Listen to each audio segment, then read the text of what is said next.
morning, Father Con. How are you? Hi, Adriana. Good morning. How are you? What I'm a good. what is it like in Hamilton, where you are? Gloriously sunny, beautiful, Oh, it's the rising same to here. a rising to a high of 14 or something like that. Isn't that wonderful? Uh, Yes.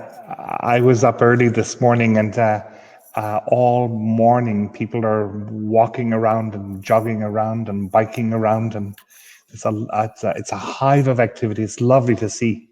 Yes, I think this is a welcome change from the cold, dark winter.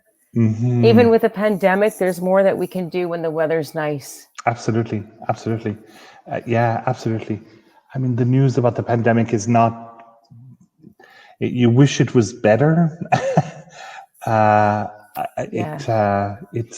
I guess the numbers are the numbers in the schools, numbers in the community are very troubling. Yeah.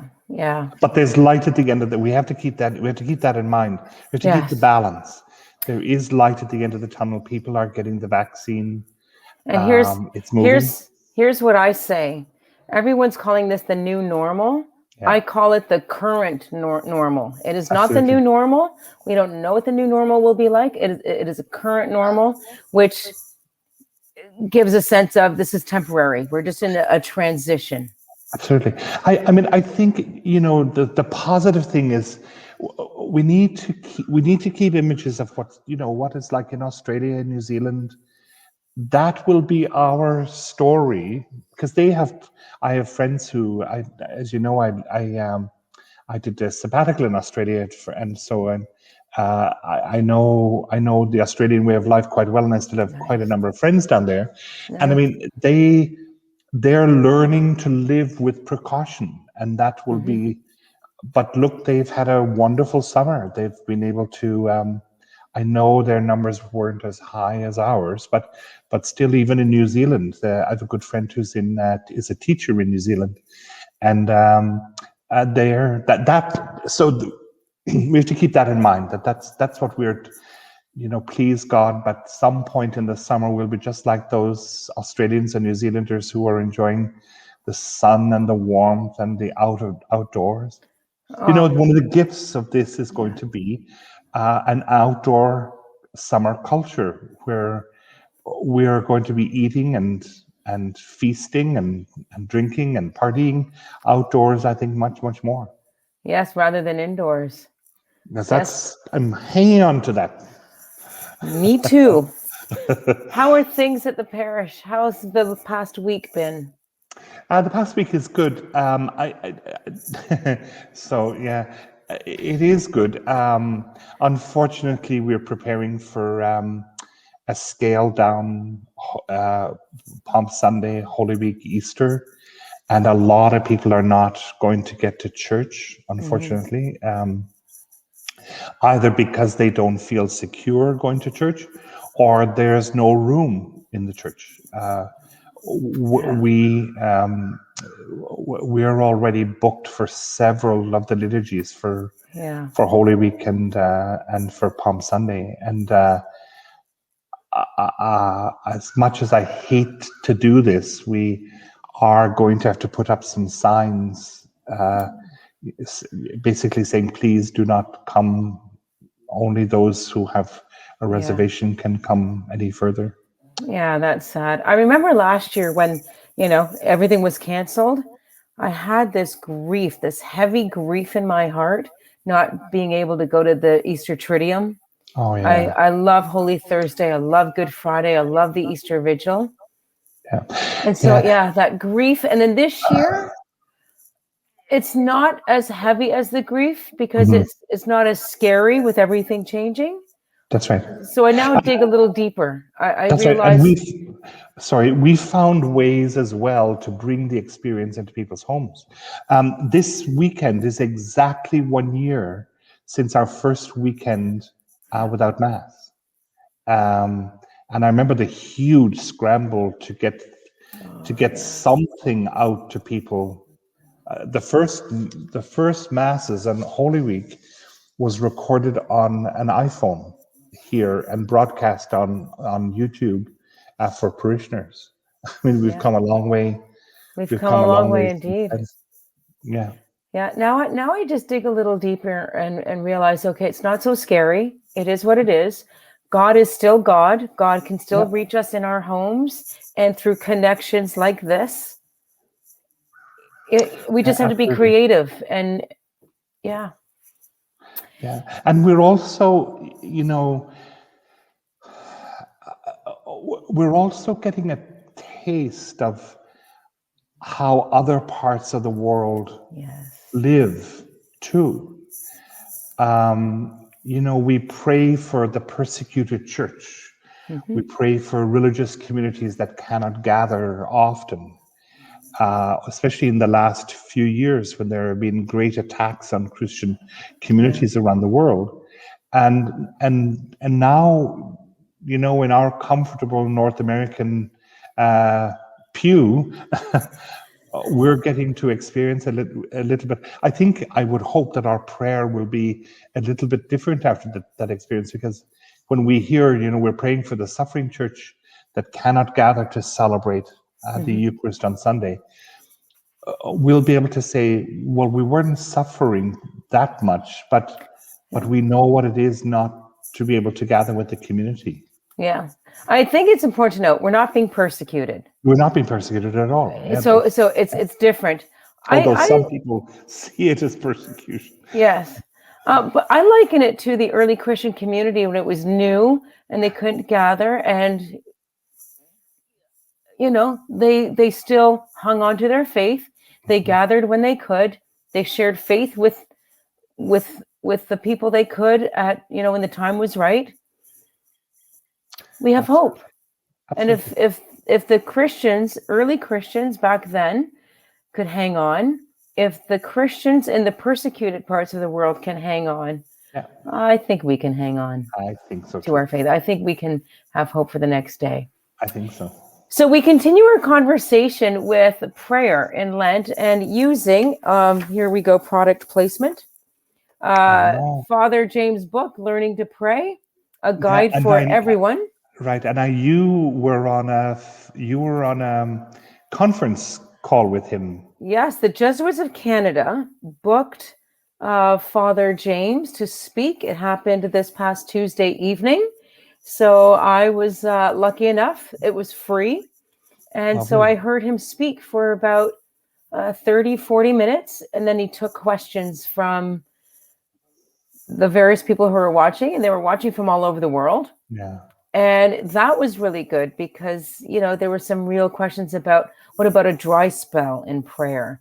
Well, Mm, what about this? What about that? And it was just great to have good. Father James on my screen. And it was like it was him and I, but it wasn't just me. But it Good. was just a fantastic, hour. Good. Yeah. So last week we were still talking about um, the one reason why he says people don't pray. Let me just look it up in the book. Um, that people consider prayer reserved for holy people. And Mhm. then, so we started that 2 weeks ago. Then last week we continued it because it resonated with us that related to that is we have a difficulty being human, and we have a difficulty seeing our very humanness, and it's messy being human. Mm, Uh, with all grief and our emotions, and it's very so we think that's not holy enough for God, that we have to be perfect. We're going to move on to another reason, and another reason Father James outlines that people don't pray is because they fear change. And I'm going to be first in line to admit, yes, this is why growing up through parts of my life, I didn't really want to get too close to God because I'm like, I don't know where God's going to take me. And I kind of like my life right now. Any thoughts on this, Father Con? mhm. I, Adriana, you're not alone. I would say that in my experience in the parish, that's I think that's the resistance often you come up against when you ask people to consider some other thoughts or ideas on the subject of prayer. Um, several years ago, there was quite a bit of resistance, for example, to the more contemplative style of prayer in the church. Mm-hmm. People had gotten it into their heads that because at the same time there was the emergence of yogic practices and mindfulness, etc. And I remember that it was a real struggle with some people to remind them that the contemplative form of prayer is one of the most ancient forms of prayer that we have in the church. Yes. And I mean, if you look at the history of prayer and our approach to prayer, it's an evolving history. And each generation, each age, seems to have its own particular style of prayer, or its own particular form of prayer.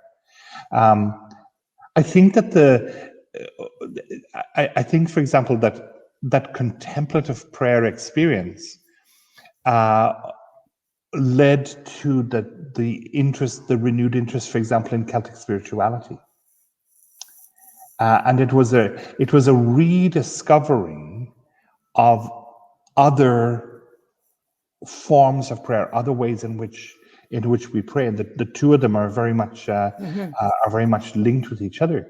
And who would have thought that that attraction to that Celtic style of spirituality would be so foundational to, for example, what you read in Pope Francis's encyclical on ecology and the environment, Laudato Si. So I think you and I may have talked about this in the past. I think one of the wonderful things that we're seeing right now in the world is that there's a hunger for spirituality. There is a hunger. And there's a hunger for silence. There's a hunger for that interior, just this opportunity for the interior. And I think sometimes, especially for those who may have some distance from what they grew up with, struggle to find a livable spirituality for themselves. And I think that's why James Martin's book is being received so positively. And if you go to the bookstore, it's so many books on how to pray, how to meditate, how to discover the contemplative practice. I think a few weeks ago I mentioned this guy called Pico Iyer, a non-believer who preaches quite often the need for that contemplative experience in the secular world, in the secular environment. So I would hope that people are not afraid to explore a little bit more other forms. Here's a story about this exact issue. I had a friend years ago who was doing a novena for, I believe it was Saint Therese of Lisieux. Yeah. So she was telling me that she had started it, but then stopped because shortly after she started, she would just smell roses. Like it would just be, she described it as being such a strong smell. It was everywhere. She was doing this. So she stopped because she was scared of where that would take her. Yeah. So I think we don't need to be scared because our God is a God who loves us and would not lead us into something scary. Absolutely. But I think the issue is we are so set in our familiar and we get so attached to that psychologically that any change, good or bad, scares us. And so we'd rather just stay where we are because I know my feelings in this space. I know who I am. If anything changes, now I have to reevaluate. What does this mean?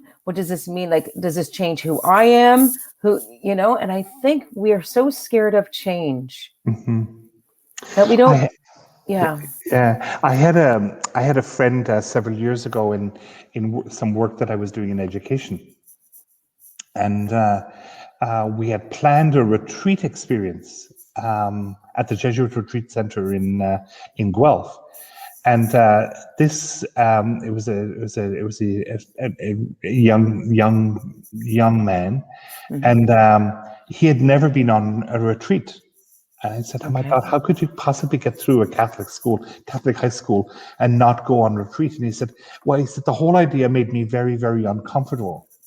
But we were actually going to be doing some work on the retreat. We were going to be doing some writing on the retreat. So he had no reason but to go on the retreat. And I said, "Well, what in heaven's name? What are you afraid of?" And he says, I don't know. He said, the whole idea just makes me very, very nervous. Yeah. And for the first day or two, you could just tell that kind of the rhythm of the day, because at the Jesuit Retreat Center, there is a rhythm to the day. Yes, there is. But we did normal things. We went for a walk, and but we also took that reflective time. So I think it was after the second day, I says, how are you doing? How are you doing?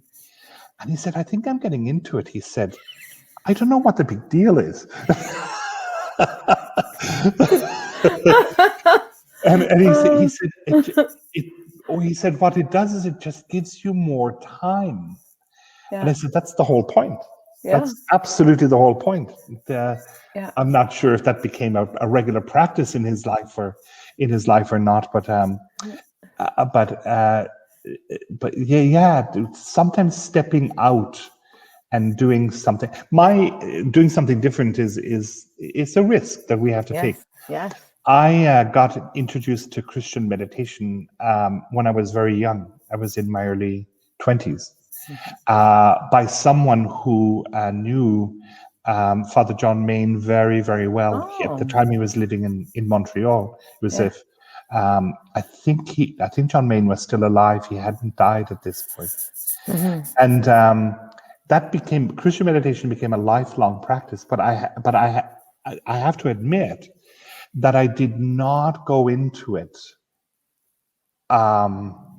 as gently as I would like to think that I did. There was a little bit of a resistance because like, here's the word discipline again, because like many prayer styles, there's a discipline that's involved with it, and you have to get the discipline down straight. And I remember it's a simple thing, but I remember John Main, he was quite insistent that you had to get to know your rhythm of breathing. And for some reason, I found that to be that sounds weird. That just sounds odd. Yes. But then as you learn, it's become a lifelong practice. When I'm stressed out, when I'm actually every day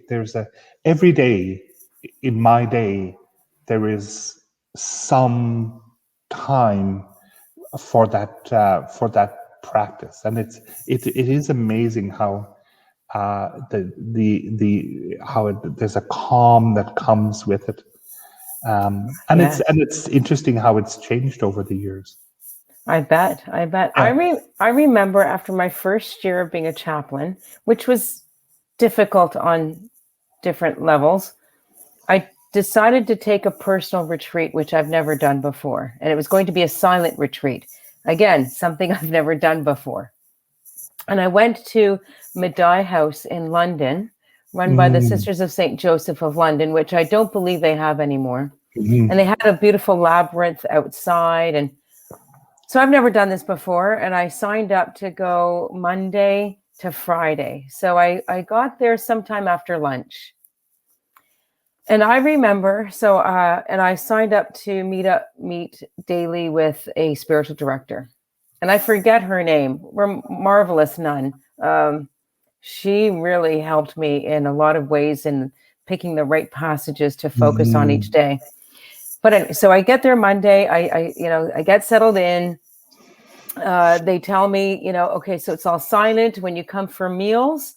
Everyone's got their own little table, and we're all facing the window. No one's facing each other, and it's silent. And I've never done this before. So I kind of get settled in on Monday, and I'm feeling tense, and I'm starting to get angry as the Mm. evening goes on, and I'm like, and I'm all like agitated. I'm like, what the hell is this? Mhm. And then I go to bed, and then Tuesday morning, and I'm like agitated, and I go for breakfast, and like no one's even looking at each other to say hello. Like how inhumane. Like we can't even acknowledge each other's. No, it's a silent retreat. So by I think it was Tuesday afternoon, after feeling very agitated and angry, and like, why the hell am I here? And all this. And it dawned on me that I did this to myself. I signed up, and then something happened. I want to say early Tuesday evening, where a calm just went over me. I'm like, okay, now I get it. Okay, I think I get this. And then by Thursday night, I was upset that was going to be my last night. I didn't want to leave. And so it's funny how we may resist things, but then the very thing we're resisting could be the best thing for us. Absolutely. Absolutely. And it Absolutely. was it was interesting. Like I had to go through that, even though I hated it. Like I was angry and like, who did this to me? And I realized, no, wait, I signed up. I did this to myself. But by Friday morning, I didn't want to leave. I wish I could have stayed another 2 weeks. Yeah. Um, you know Henry Nouwen's book, The Return of the Prodigal? Oh yes, I It's a, love it's a, that it's a, book. it's absolutely gorgeous. So I remember when that book came out, which is quite a number of years ago now. I devoured it probably in one sitting. Yeah. It was wonderful. I remember that, my way of such beautiful writing, and there's some nuggets of insight here that I must go back over the book and just underline them, Yes. which I never did, of course. But I went on a retreat several years ago where that was the text that was the book that was used on the retreat. Nice. And I growled a little bit. Well, I've already read the book. What's the? You've taken everything you need out of it. Yeah, What's the yes. second reading going to do? I forgot to go back and underline these sessions. Yeah. But oh my God, as the retreat director started taking us through the book, Adriana, I had not read the book. I can relate to that I experience when you had think you've not read. read the Yep. book. Yeah. When there's the beautiful descriptions, because he goes into to looking more deeply at each of the characters, and the way in which he draws you into the character of the father, Mm-hmm. and the meaning behind the character of the father. I think I read this book. I thought I had read this book, but I obviously have not read this book at all. And some people might say, "Well, what does that have to do with prayer?" Actually, it has everything to do with prayer, because I think it is. I think it's a little bit of an illustration to us Mm-hmm. that sometimes disrupting our routine Yeah. helps us to do what we do every day better. Yes. Uh, and and uh, and I think that experiences like that can be very helpful to us. Hang on. Uh, I think what you just said is key. I just want to repeat it. Disrupting our routine helps us make what we do every day better. yeah, That's a powerful line right there. mm. Disrupting because our it's a good, routine. yeah, because it's if it shakes us out of our comfort zone, Yeah. it means that we're too comfortable. It means that we've settled into that, going back to James Fowler's stages of faith again. Yes. Yeah. Yeah. Faith is a journey. Yes. It's and who we are in our journey of faith today is very different to who we were on our journey of faith 10, 15, 20 years ago, because we've allowed ourselves to be disrupted, and we're going to try things that we're not going to like. Yeah. Well, it goes back to, okay, so James Fowler's, and we're talking about the journey. I believe a few weeks ago, we even talked about how we grow up in our faith with our parents. We grow up in our faith with our friends. The way we hang out with our friends is different now than when we were 5 or 10 years old. Being in a relationship with God is no different. We grow in our relationship with God because we're not the same people. So any ideas we have about prayer or God or faith when we were 10 isn't going to hold water now when we're, Absolutely. older. Absolutely. I think it was last week I mentioned John of the Cross, and what I so love about his story is that, as cruel and as awful and as despicable as the way he was treated, and his being consigned to that dark place. Yeah. It was in that dark place that his prayer did a total shift and a total change, and his relationship with God became a very, very different relationship, and the beauty of that relationship. In Fratelli Tutti, I think that Pope Francis actually touches on this issue a little bit, because you'll notice that he talks a lot about beauty. That prayer is also about beauty. Yes. And allowing our eyes and allowing our whole selves to be invested in appreciating what it is that is around us is so important for us. And I know that sometimes religious people can be very quick to dismiss young people, especially when they say that, I get a lot out of the walk that I take, or I get a lot out of the time that I spend with my friends, or I get a lot out of something that I do with my hands. Yeah. Whether it's a musical instrument or sports or something, cooking for your friends with, Yeah. and I think that that's the beauty that it's going back to the prayer of Saint Francis, the grandeur of God in the simplest of things. It doesn't have to be complicated. No, it doesn't. It can be gentle and easy. The St. John's Bible, what a gift to the diocese the St. John's Bible is.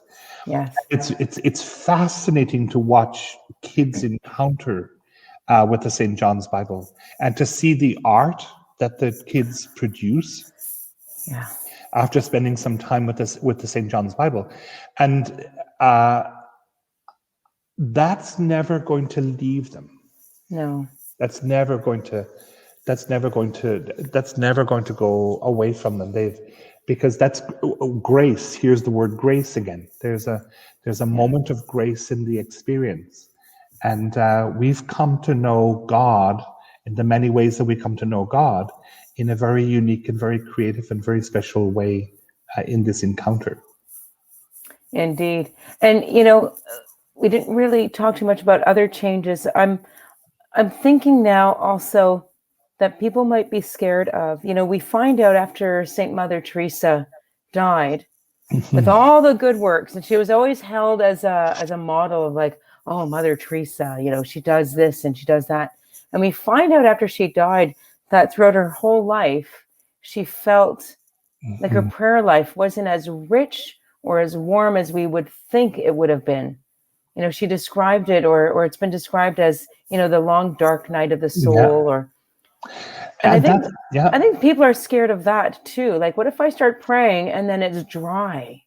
absolutely.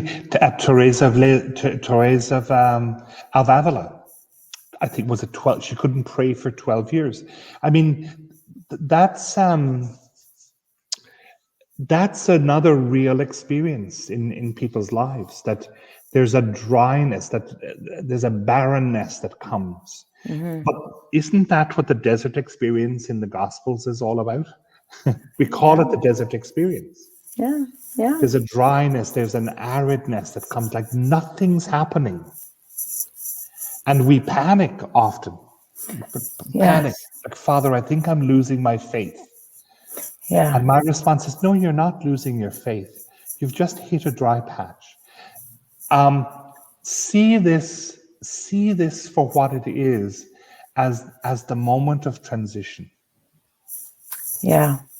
You don't come out of the desert the same way that you went into the desert. No, no. Well, it's You- it's sort of like my experience on that silent personal retreat. yeah. I went in thinking a certain thing, and then it wasn't until I went through the rage and the anger and then the Mhm, acceptance, and then I fell in love with the silence. mhm. So I think we have to, you know, there's a lot to being human, and we just have to learn the ways of God. And sometimes, it's going to be hard and it's going to be dry and it's going to be difficult. Mhm, But it doesn't mean that God abandons us. Like, mhm. I'm looking back on a period of my life, and I always felt close to God, but it was a very difficult time. And I'm wondering now if that was my dark night of the soul, Yeah. because I made my prayers, but it felt like God wasn't listening. But I look back that even though it felt dry, and I'd go to church and I would cry on Sunday, and it just felt difficult. In my work, I was still able to appreciate moments of grace. So I Yeah. knew God was around. So it's not that God, we may be in a dry spell, but it's not like God is that distant. We can still catch glimpses of Mhm. grace. And that's Yeah. what I think kept me Yeah. going. My brother died tragically exactly 20 years ago this year. Oh, And I, at the time of his, grief is a grief is a fascinating thing. And I remember at the time of the funeral, I was busy, and there's a busyness. I was caught up in helping to lead my family through the experience, and to make right. sense of everything. How do you make sense of all of this thing? Yeah. And my dry period was almost a year. It's almost a year after it after that, and it was actually a complete stranger. I went on sabbatical, and I went to I was going to Australia, and I did part of it in Rome, part of it in Australia, but it was a complete stranger on that sabbatical that I was talking with, Mhm. who had, and it was not in a religious context at all, but we were talking about grief. We were talking about loss and grief. Right. And I remember there was a silence. It was a lovely conversation, and there was a comfortable silence. And she said, "Con," she said, "I hope you don't mind that I say this. I hope you don't mind that I offer this observation." And she said, "You're carrying a lot of anger and rage. When are Wow. you going to put it down?" Wow. Wow. Of course, my response is, I'm not angry. Methinks you But doth protest too much. it was that, actually, getting, just even thinking about it, it was that she said, when are you going to let it down? When are you going to let it down? And I remember, and I think I did say, I don't think I'm angry. You know, I have all the training I'm supposed to be able to process all of this kind of stuff. And I had an experience where, and actually, it was beauty. Speaking about beauty, Mhm. it was about being overwhelmed by beauty in a place that I was in by the water in when I was in Australia, Mm. and that this the tears and Mm. there were words just came tumbling out, and I remember I'm thinking, oh God, oh God, oh God, and that was the prayer, you know, the lovely story of Lazarus, which is the gospel for this week. If this weekend, if we're using the readings of year A, Yeah. that's why I love that line when Lazarus comes out of the tomb and Jesus says, unbind him and let him go free. And I understood exactly what that meant in that experience. Yes. What was happening was that I was being unbound and set free Mhm. in this prayerful, this very, very prayerful experience. And Yeah. and oh my God, you feel the burden has been taken from you, or the Oh, burden has been lifted from you. So I've had that experience. And that's a great way to end our conversation on fearing change. yes, Because what really happens is we're unbound yeah, and set free. And we don't realize how bound we are yeah. by our paradigms or whatever until we experience the unbinding. That's right. That's right. Like we should not be afraid of the question, what is our fear? What is Yes, our no, deepest fear? yes. And sometimes we don't even know what our deepest fear is. Yeah. We We just, ask what's our deepest longing very often, but yeah, what's our deepest fear? yeah, that's That's a good the deepest. question. Yeah. So ponder that for the week. Thank And you. we will be back. And next week, isn't next week Palm Sunday? Yes. Yes, next weekend is Palm Sunday, and we're nearing Yes. the end of our Lenten journey. Absolutely. So have a good week, everyone, and we'll see you next week. Take care, Thank you. Father Khan. Bye, Adriana. Thank you so much. Bye.